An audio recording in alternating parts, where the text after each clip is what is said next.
Senhor Jesus Cristo. Amém. Muito bom poder ministrar nesta noite a palavra de Deus, poder estar em comunhão com a igreja, mesmo à distância. Mas em breve, em nome de Jesus, já poderemos estar. Já podemos, né? Já foi liberado, mas poder nos abraçar, poder estarmos desfrutando dessa verdadeira comunhão que nós temos em Cristo Jesus. Amém? Glória a Deus. Amados, eu gostaria de finalizar então hoje aquela série de estudos sobre escatologia que havia sido feito em final de outubro e novembro.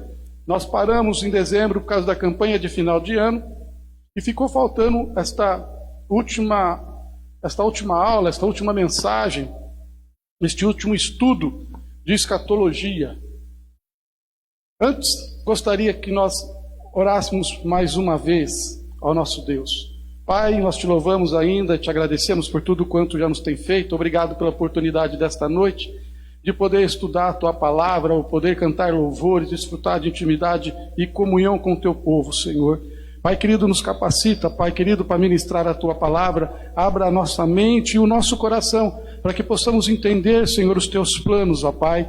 Pai querido, fala conosco e age conforme a tua vontade, e seja tudo feito para a honra e glória do teu nome, em nome de Jesus. Amém. E glória a Deus. Queridos, nos primeiros estudos, nós vimos no primeiro estudo que sobre escatologia no Velho Testamento, e estudamos também as dispensações que haviam ali a respeito da aliança com Deus. No segundo estudo, nós estudamos o tempo da graça, os acontecimentos dos últimos dias, os movimentos políticos e sociais que antecedem a vinda de Jesus. Ou seja, nós estudamos os acontecimentos dos nossos dias, o que está acontecendo, o que está para acontecer da vinda de Jesus. No terceiro estudo, nós vimos a igreja sendo arrebatada quando Cristo vem nos céus e leva a igreja, apenas os salvos, para o céu. E lá no céu nós vemos a igreja ser purificada perante o tribunal de Cristo, onde receberemos os galardões. E de essa igreja, então, agora purificada, é apresentada ao seu noivo nas bodas do Cordeiro. Nós vimos isso também na lição 3.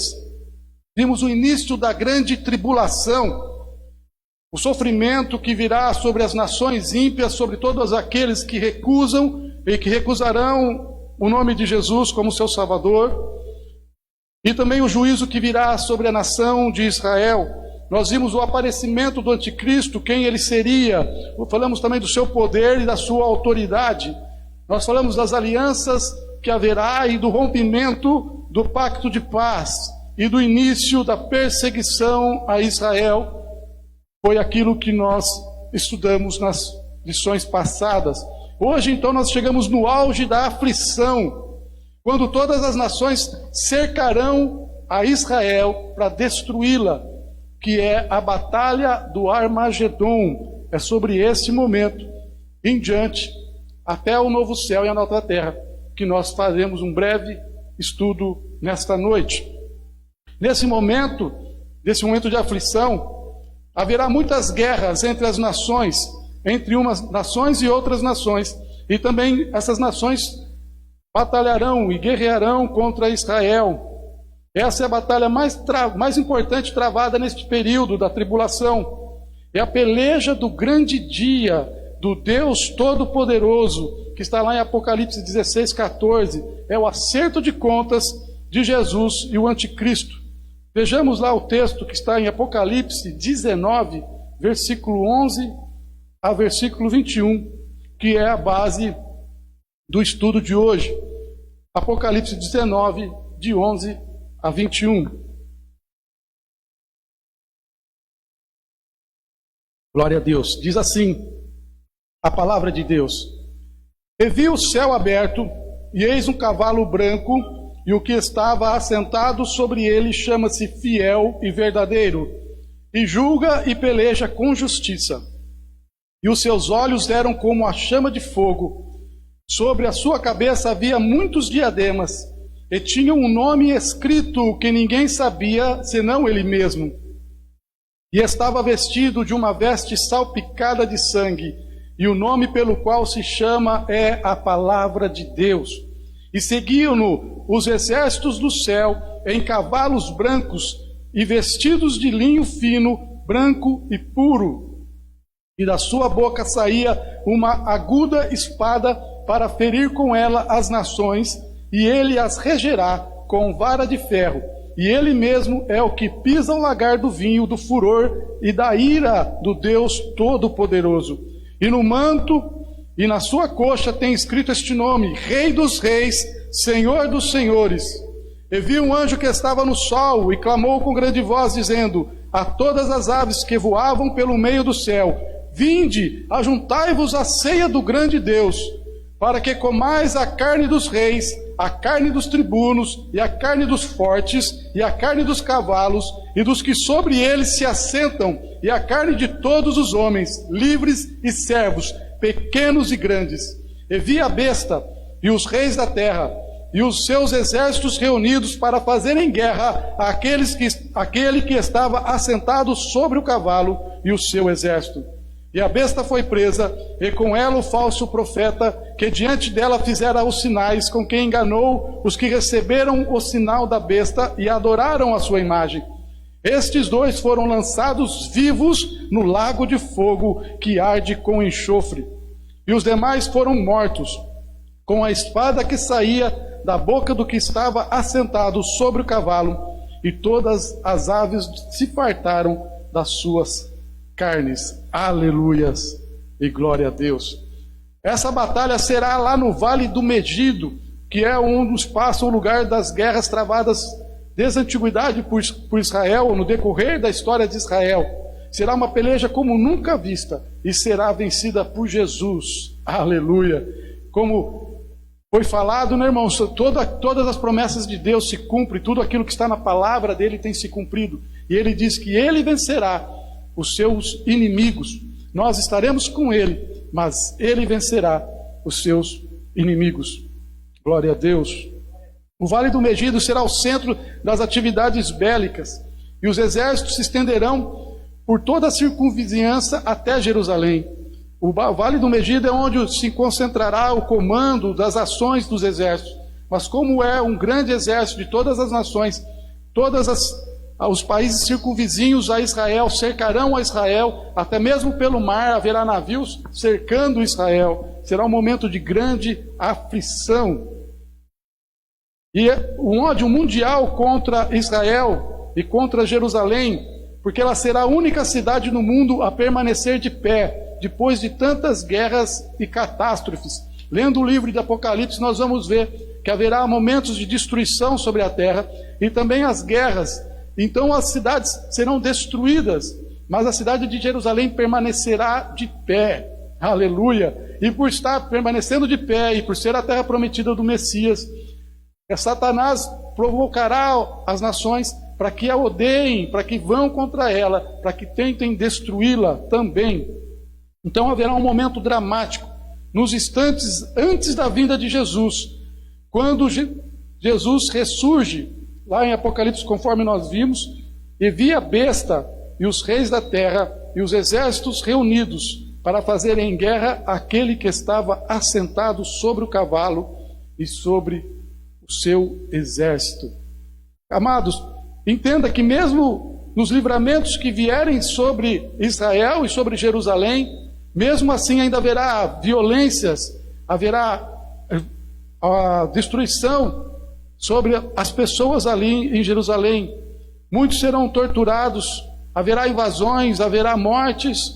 Por isso o povo vai clamar. Essa é a grande momento, a grande aflição, pelo que o povo então de Israel, a nação de Israel, clamará para que Deus envie a Jesus em seu socorro. E este é o momento em que Cristo agora virá, não somente em espírito, como ele vem na primeira vinda agora nos buscar a igreja, mas agora ele virá em glória, montado no cavalo e junto do seu exército, e nós estaremos, como nós vimos nos estudos anteriores, nós estaremos ali, retornando com Jesus, no corpo glorificado. Aleluia!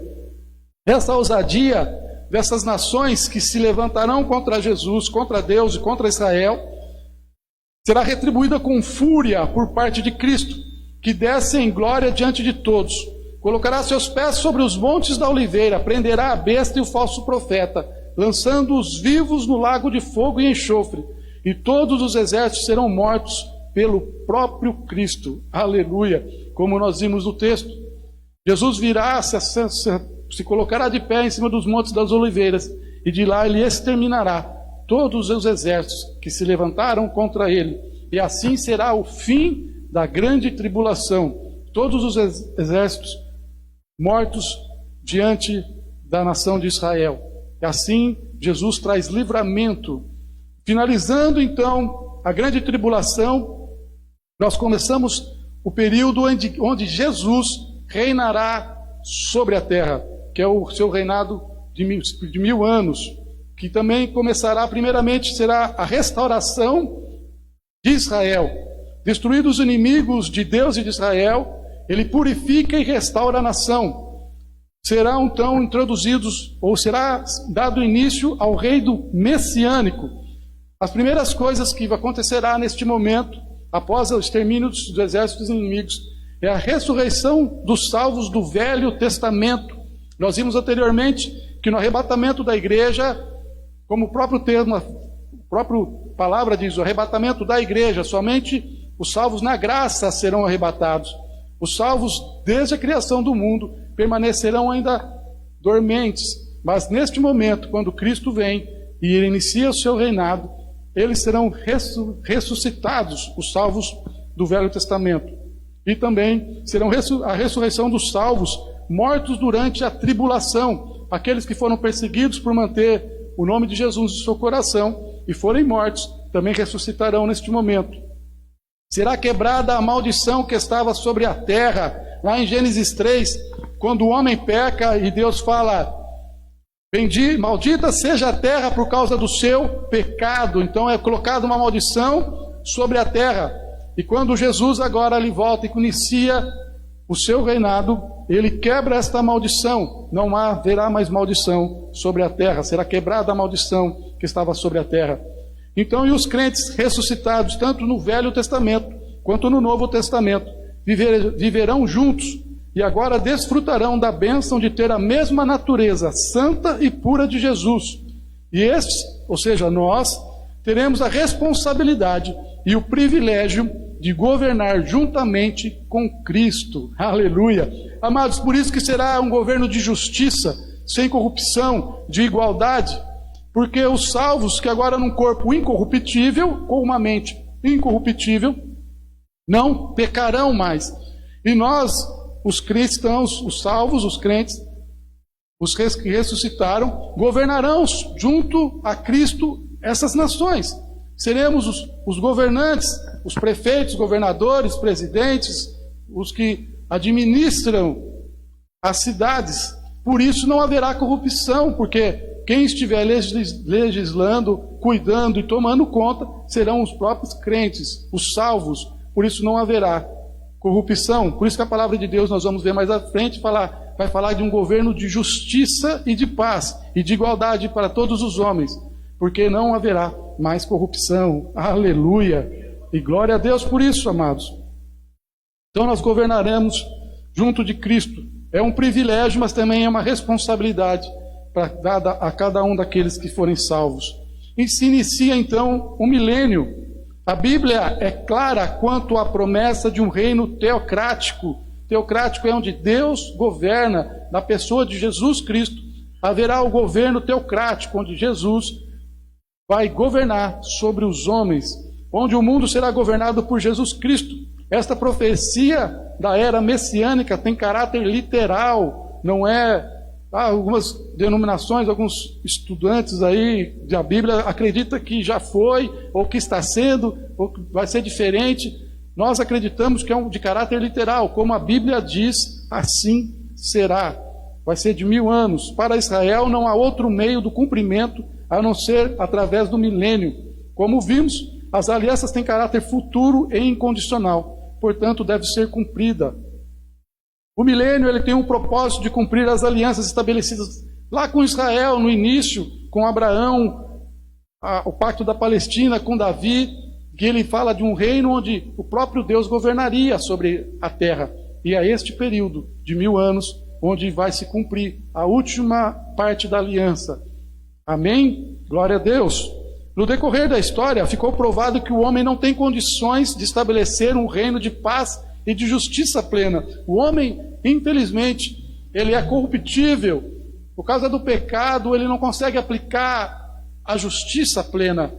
Por isso, Deus, então, reinará em Jesus Cristo, através de Jesus, sobre as nações. Na tribulação, Deus mostrará a sua onipotência, soberania. Não somente Israel, mas todo o mundo saberá. Deus mostrará que seus planos não podem ser frustrados. Aleluia. Amados, mesmo que nas perseguições que haverá já começaram as perseguições contra os cristãos, mas serão ainda piores durante a tribulação. Mas Deus mostra nesse período que ninguém pode subverter a sua vontade, ninguém pode quebrar as suas leis, aquilo que ele determinou. E conforme ele determinou, assim ele fez. Como foi lá em Faraó, quando ele disse que para libertar o povo, e Faraó quis impedi-lo, falou, não deixo. Ele, através das maravilhas que ele operou, ele libertou o seu povo. Assim, Deus também tem uma promessa e tem uma aliança a ser cumprida. E ele a cumprirá com um braço forte, conforme nós veremos aqui. As nações declararão que ele é Deus. Aleluia. O governo de Jesus será como nunca visto na terra, em todos os aspectos. Haverá justiça, haverá paz e haverá igualdade. Mas também haverá regras rígidas de obediência e submissão. Como diz em Zacarias 14, 16 a 19, diz assim a palavra de Deus a respeito desse reino. E acontecerá que todos os que restarem de todas as nações que vierem contra Jerusalém subirão de ano em ano para adorar o Rei, o Senhor dos Exércitos, e para celebrarem a festa dos tabernáculos. E acontecerá que se alguma das famílias da terra não subir a Jerusalém para adorar o Rei, o Senhor dos Exércitos, não virá sobre ela a chuva. E se a família dos egípcios não subir, nem vier, não virá sobre ela a chuva. Virá sobre eles a praga com que o Senhor ferirá os gentios que não subirem a celebrar a festa dos tabernáculos. Este será o castigo do pecado dos egípcios e o castigo do pecado de todas as nações que não subirem a celebrar a festa dos tabernáculos. Aleluias. Amados, então, tendo Jesus exterminado com os exércitos inimigos, ainda vai ficar pessoas das outras nações que não subiram para guerrear, mas ficaram nas suas casas, ficaram nos seus países. Esses agora prestarão culto a Jesus, a Deus. Então eles serão obrigados, ano a ano, todos os anos, a subir para reconhecer que Jesus Cristo é o Senhor, que Jesus Cristo é Deus, para reconhecer que Ele tem poder, glória e majestade, irmãos. E aqueles que se negarem, aqueles que não forem, virá praga sobre eles, virá fome sobre eles e virá o castigo sobre eles, porque por não reconhecerem este Jesus. Amados, é Deus ainda agindo com misericórdia na vida desses que recusaram o seu nome, porque eles terão a chance de agora de aceitar este Jesus, de serem salvos por esse Jesus. Mas ainda assim, pelo que nós vemos na palavra de Deus, muitos ainda recusarão ser governados pelo próprio Deus. É uma paz sustentada pela autoridade do Senhor Jesus Cristo, não agindo as nações como desejam, mas se submetendo à autoridade de Cristo. Aleluia. Deixando bem claro, amados, que o milênio não tem nenhuma relação com a morada eterna, com a nova Jerusalém, com o novo céu e a nova terra. O milênio é apenas esse período finalizando as dispensações que Deus tem através do seu pacto e da sua aliança com Israel. Muitos confundem o período do milênio com aquelas revistas que vêm em nossas casas de pessoas sentadas com um leão, das crianças brincando com um leão. Este ainda não é o novo céu e a nova terra. Este é o tempo do milênio, onde as maldições foram quebradas, onde haverá paz, haverá justiça, mas ainda não é o novo céu nem a nova terra. É só um período ainda de cumprimento de promessa de Deus. E ele também terá fim, será por 1000 anos este governo de Jesus. No final da dispensação do milênio, Satanás será solto e se levantará pela última vez, tentando destruir a Cristo. Esta é a batalha final. Apocalipse 20, de 7 a 9 diz: acabando-se os 1000 anos, Satanás será solto da sua prisão e sairá a enganar as nações que estão sobre os 4 cantos da terra, Gog e Magog, cujo número é como a areia do mar, para juntar em batalha. E subiram sobre a largura da terra, e cercaram o arraial dos santos e a cidade amada, e de Deus desceu fogo do céu e os devorou. Aleluia. Amados, vocês entendem? Quando a palavra de Deus é escrita, ela não fala disso no futuro, ela fala no passado, porque isso já está feito. Diante de Deus, as coisas já se cumpriram. E quando ele diz que já se cumpriram e assim serão, toma posse dessa palavra, irmãos, que assim o será. E Deus vencerá os seus inimigos mais uma vez. Aleluia. Será uma guerra diferente das demais guerras, de todas as guerras que houve. Povos de todas as nações da terra se levantarão contra Jerusalém. E o motivo, mais uma vez, é claro. Jerusalém é a capital do mundo, onde o próprio Cristo estará habitando. E Satanás, no seu ódio, vai tentar, mais uma vez, levantar as nações contra Jesus. E, infelizmente, levará muitos com ele contra Jesus. Isso provará que o homem, por si próprio, não tem condições de vencer as tentações do diabo. Mesmo vivendo num ambiente extremamente espiritual, eles se levantarão, eles recusarão a Jesus e se aliarão a Satanás e partirão contra o próprio Cristo. A destruição dos exércitos inimigos será milagrosa, como diz o texto, e desceu fogo do céu e os devorou. Assim, mais uma vez, a soberania de Deus prevaleceu. O diabo será lançado dentro do inferno, e o inferno será lançado no fogo de enxofre, no lago de fogo e enxofre, onde se encontram não só a besta, como também o falso profeta, e serão atormentados pelos séculos dos séculos. A respeito do inferno, nós já ministramos nesta igreja a respeito disso. Nós vimos que o inferno é preparado para Satanás, mas infelizmente por causa do pecado, o homem vai para lá também, aquele que não tem Jesus. Algumas pessoas falam, Satanás está reinando no inferno. Não, irmãos, lá é um lugar de castigo feito para ele, onde ele vai ser castigado pela eternidade. Glória a Deus. Então, finalizado, vencido esta última batalha, esta última guerra, este último levante contra o próprio Jesus, agora nós teremos o juízo final, é o último ato, finalizando-se o nosso tempo. O milênio trouxe o cumprimento das alianças feitas com a nação de Israel. As dispensações estão concluídas, restando um último julgamento, o juízo do grande trono branco.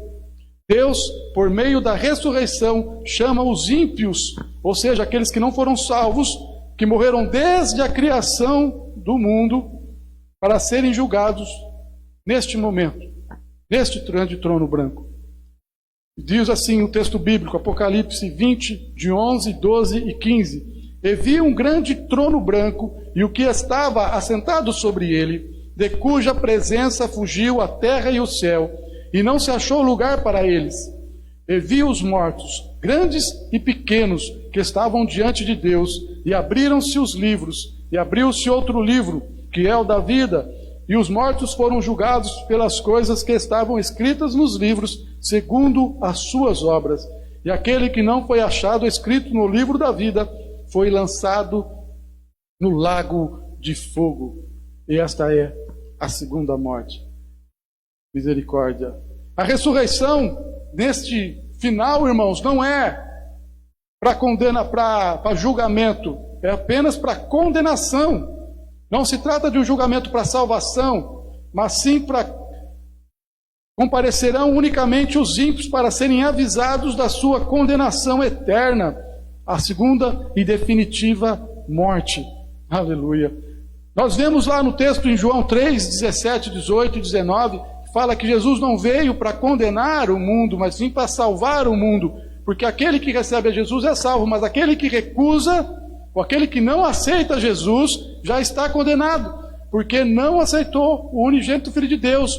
Se ele é o caminho que pode nos salvar, o único meio pelo qual o homem pode ser salvo, ele não condena. Mas quando você não o aceita, você se condena, você se coloca na situação de culpado, e assim a condenação virá sobre você. E este tribunal, este grande trono branco, será apenas para confirmar a sentença na qual você decidiu o veredito.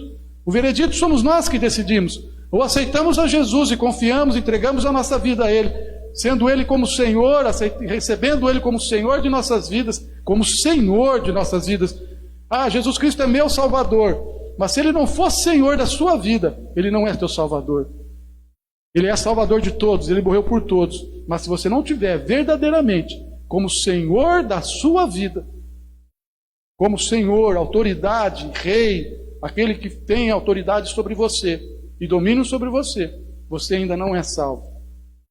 Que Deus possa estar falando no teu coração. E aqueles que não foram achados no livro da vida foram lançados no lago de fogo e enxofre. Glória a Deus. E assim finaliza mais uma etapa. E agora então, terminados os julgamentos, concluídos os atos, todos os atos das etapas que havia para serem feitas, se inicia agora a eternidade com Deus. Aleluia. Então é uma nova condição. É um tempo sem relação de tempo ou de espaço. Não é mais passageiro. Não teremos mais anos, idade. Isso tudo vai ser passado, porque agora é um tempo eterno, um tempo celestial. Nós não viveremos mais nesse tempo e nesta dimensão que nós vivemos. Nós viveremos na dimensão de Deus, no tempo de Deus, no Kairos de Deus. Aqui o tempo que nós vivemos é o Cronos. Nós viveremos no Kairos, no tempo da eternidade.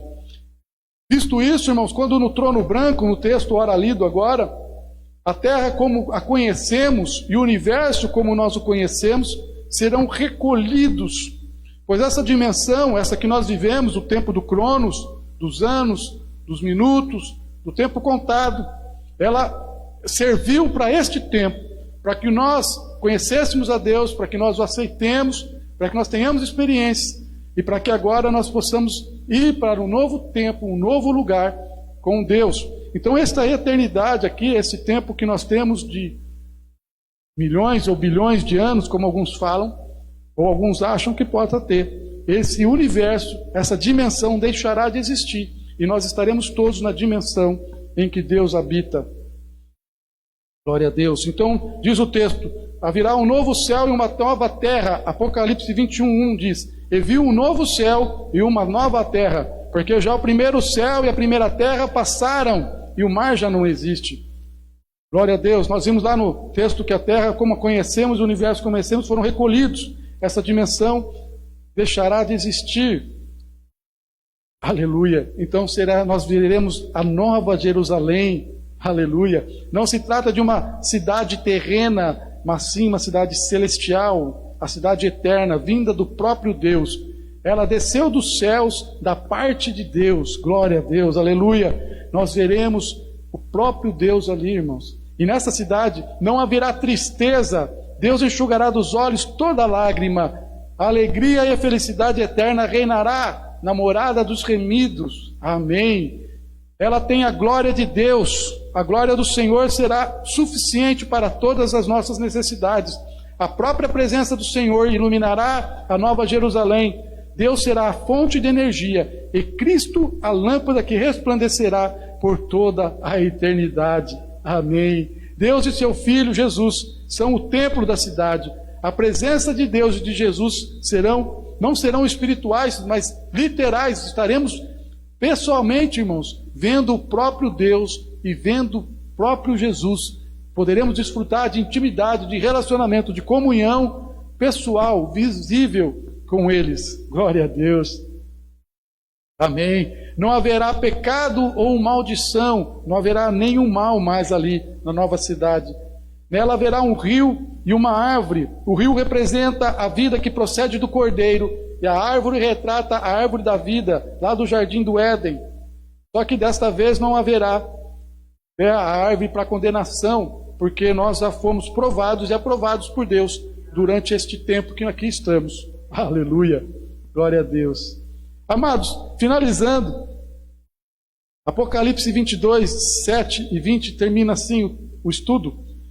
Diz o texto: eis que logo venho, bem-aventurado aquele que guarda as palavras da profecia deste livro. Aquele que testifica estas coisas diz: certamente cedo veio.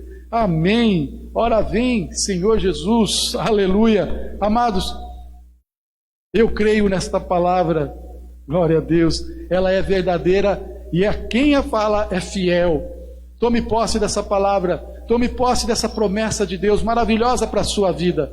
Venha a fazer parte desta família. Se aproxima de Deus, se aproxima da pessoa de Jesus Cristo. Tenha Ele como não somente como seu Salvador, mas como Senhor e Deus sobre a tua vida. Amém? E assim as coisas maravilhosas Deus fará por você, fará na sua vida, e o nome do Senhor será glorificado, e você será o instrumento de Deus para a salvação daqueles que ainda não o conhecem. Amém? Glória a Deus. Agradeço a Deus pela oportunidade de estar ministrando mais uma vez esta palavra, que ela possa permanecer no seu coração, irmãos, que ela possa surtir efeito na sua vida. Tome posse. Se você ficou sem entender, venha aos cultos. Nós temos também o curso de teologia da igreja aqui do ministério às segundas-feiras, você pode fazê-lo. E se você quiser assistir de novo, está salvo aí na live, no Facebook. Você pode com calma assistir, anotar os textos e assim interagir com você e interagir com a palavra de Deus. Deus abençoe a sua casa, Deus abençoe a sua família. Não desligue ainda, nós temos ainda mais um louvor, uma oração e a bênção para a sua vida. Amém. Aleluias.